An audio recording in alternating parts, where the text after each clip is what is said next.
Assalamualaikum warahmatullahi wabarakatuh. Selamat pagi kepada Bapak Ahmad Syahid selaku dosen mata kuliah Filsafat Sosial dan juga teman-teman sekelas saya.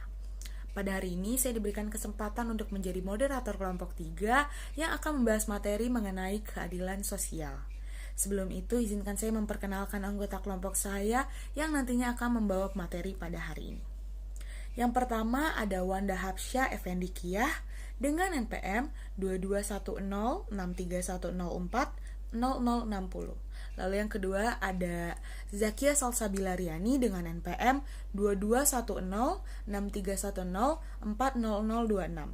Lalu yang terakhir ada saya Yemima Angeliki Siregar dengan NPM 22106310400062. Untuk pembukaan materi akan dibacakan oleh saya sendiri.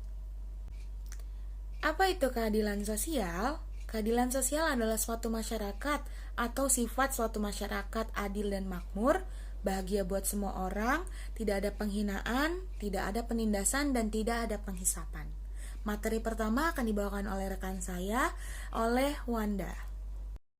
Oke baik, jadi saya akan menyampaikan materi pertama mengenai teori keadilan sosial menurut Rawls. Dalam bukunya yang berjudul A Theory of Justice, Rawls menyatakan bahwa keadilan merupakan sebuah kelebihan atau virtu pertama dari institusi sosial. Keadilan pada dasarnya menurut Rawls merupakan sebuah fairness atau yang biasa ia sebut dengan pure procedural justice. Nah, dari gagasan tersebut, teori keadilan sosial Rawls menyatakan betapa pentingnya prosedural yang baik dan tidak berpihak yang pada akhirnya nanti akan melahirkan keputusan-keputusan yang akan menjamin kehidupan bersama. Nah, teman-teman, setelah penjelasan yang tadi, di dalam teori keadilan sosial menurut Rawls terdapat 3 klaim moral penting di dalamnya.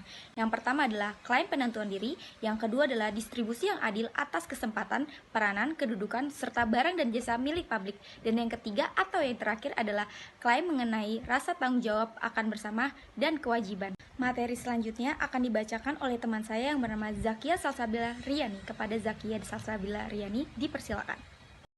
Di sini saya akan melanjutkan materi presentasi Saudari Wanda. Baik, reaksi dan komentar. Dalam Theory of Justice, buku ini membicarakan tentang keadilan sosial yang disebut sebagai struktur dasar masyarakat. Rawls menyadari bahwa karyanya tersebut memiliki kesamaan pemikiran dengan tradisi kontrak sosial.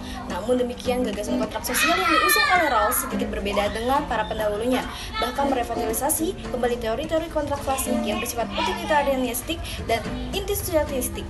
Oleh karena itu, sebagian kalangan menilai cara pandang Rawls sebagai perspektif liberal egalitarian of social justice. Selanjutnya, gerakan sosial merupakan gerakan yang menunjukkan keadilan dan memperbaiki atau memperjuangkan tatanan yang kurang adil sebelumnya agar menjadi lebih baik dan berjalan dengan semestinya, tercantum dalam ideologi bangsa serta undang-undang dasar yang berlaku di negara kita. Dengan contohnya yaitu kebijakan hukum yang dibuat agar para masyarakat menaati juga mengikuti norma yang berlaku. Baik, presentasi selanjutnya akan dilanjutkan oleh Saudari Yemima. Baik, saya akan melanjutkan materi yang telah dibawakan oleh Zakia. Yang kedua, ada gerakan keadilan sosial. Dalam bukunya, adalah Al-Ijtimaiyah fi Al-Islam atau keadilan sosial dalam Islam, Kut tidak menafsirkan Islam sebagai sistem moralitas yang usang.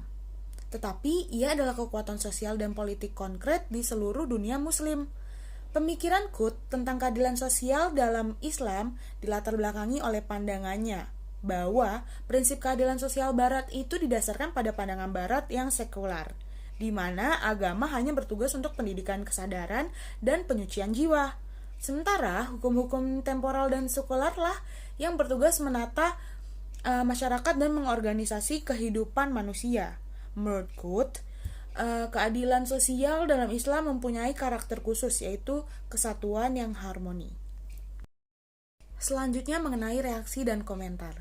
Hamid Algar dalam pengantarnya untuk buku Social Justice in Islam menyatakan bahwa Said Qutb dapat dilihat sebagai orang yang pertama di dunia Islam yang mengartikulasikan masalah sosial pada zaman modern. Lalu menurut Shepard tahun 1996, walaupun topik yang diambil itu agak sekular, yaitu keadilan sosial, Qutb mengakhirinya dengan teosentrisme penuh dengan titik tekan pada pelaksanaan syariah sebagai jembatan untuk merealisasikan keadilan sosial. Baik, sekian materi yang telah kelompok kami bawakan. Kurang lebihnya mohon maaf. Wassalamualaikum warahmatullahi wabarakatuh dan terima kasih.